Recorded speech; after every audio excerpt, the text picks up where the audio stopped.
Delhi Meerut expressway पर खाई में गिरती इस बस का वीडियो देखकर आपके रोंगटे खड़े हो गए होंगे और ड्राइवर पर गुस्सा भी बहुत आया होगा, लेकिन हकीकत कुछ और ही है। बीते 15 सितंबर की इस घटना की वजह गाड़ी चलाते वक्त ड्राइवर को हार्ट अटैक आना था। इस हादसे में 50 लोग घायल हुए थे। अब एक और कहानी सुनिए। ओडिशा में अक्टूबर महीने में ड्राइवर को बस चलाते वक्त हार्ट अटैक आया। ड्राइवर ने मौत से पहले 48 लोगों की जिंदगियां बचाईं, लेकिन 13 दिसंबर को ग्रेटर नोएडा में बस ड्राइवर ऐसा नहीं कर सका और उसने 5 बाइक सवार को रौंद दिया। इन हादसों से साफ है कि ड्राइवर बेकसूर थे, तो फिर इसका जिम्मेदार कौन है? जब इंडिया अड्डा ने इसकी पड़ताल की तो जो हकीकत सामने आई उसे जान आप बस के सफर से पहले 100 बार सोचेंगे। सच्चाई ये है कि बस ड्राइवर कंडक्टर काम के बोझ और टारगेट पूरा करने के प्रेशर में आपका सफर पूरा कर दे रहे हैं। यूपी के कौशाम्बी डिपो से एक कंडक्टर का दर्द सुनिए। ब्रेक मिलता है तो कितने दिन का ब्रेक मिलता है? 2 दिन का आराम मिलता है, 2 दिन बाद। और जो टारगेट पूरा करने का प्रेशर है, टारगेट 22 तो वही है, कितना है? वो 50% एबव होना चाहिए। और डीजल एवरेज का भी वो ड्राइवर के ऊपर है, 5 साढ़े 5 से कम नहीं होना चाहिए। और थकान बहुत होती है या ड्यूटी कर रहे हैं भैया 72 घंटा, 24 घंटा, तो थकान तो 24 घंटे लगातार हो ही जाता है। 72 घंटे भी लगातार 24 घंटा होता है, 72 घंटा हो जाता है। सही सुना आपने, 24 से 72 घंटे काम।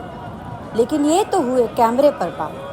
अब ऑफ द कैमरा हकीकत जानिए। एक ड्राइवर ने बताया कि 2 दिन पहले एक साथी को खून की उल्टियां हो रही थी, लेकिन उसे छुट्टी के लिए रिप्लेसमेंट की शर्त पूरी करनी पड़ी। तो हमने एक और कर्मचारी से सच समझने की कोशिश की। काम का तो ऐसा है, इनकम का भी लोड, इनकम भी 50% चाहिए। ड्राइवर साहब को अपना डीजल एवरेज भी चाहिए, मतलब डीजल एवरेज भी देना। ज़्यादा डीजल की रिकवरी होती है तनख्वाह से।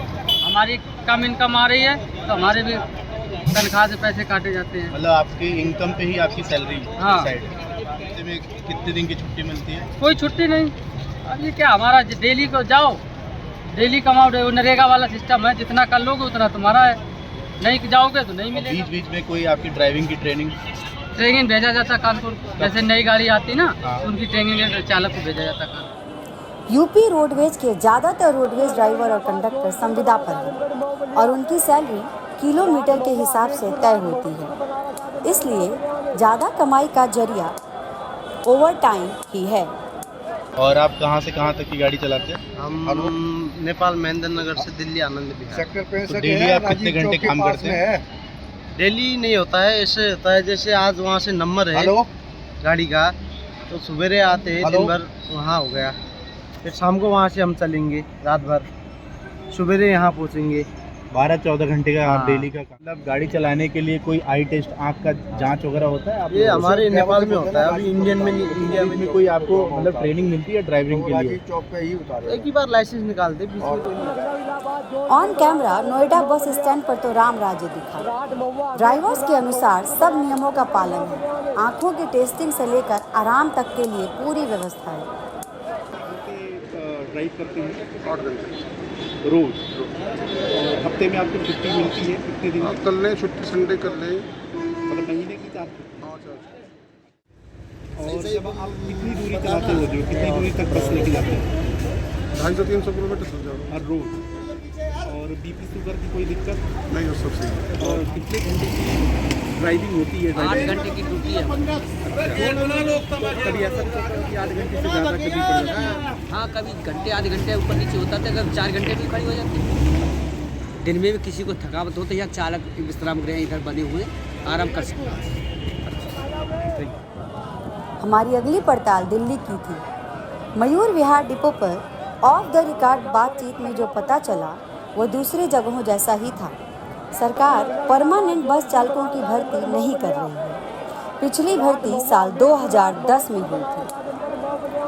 आनंद विहार बस अड्डे पर लोग खुलकर तो कैमरे के सामने नहीं आए, लेकिन ऑफ द रिकॉर्ड बताया कि लंबी दूरी के लिए 2 ड्राइवर का प्रावधान है, लेकिन प्रेशर और शॉर्टेज इतनी है कि ये बातें कागजी ही रह जाती हैं। वहीं पर हमें नेपाल से आए बस ड्राइवर भी मिले। उनकी कहानी भी कुछ कुछ ऐसी ही है। इंडिया अड्डा की पड़ताल से साफ है कि न केवल ड्राइवर बल्कि उनके साथ बस में बैठे 50-60 सवारियों का जीवन भी रिस्क पर है। ऐसे में सरकार और जिम्मेदार अफसरों को सचेत होना होगा। इन बसों को चलता फिरता ताबूत बनने से रोकने के लिए उचित कदम उठाने की सख्त ज़रूरत है। वीडियो पसंद आया हो तो हमारे चैनल को लाइक और सब्सक्राइब जरूर करें।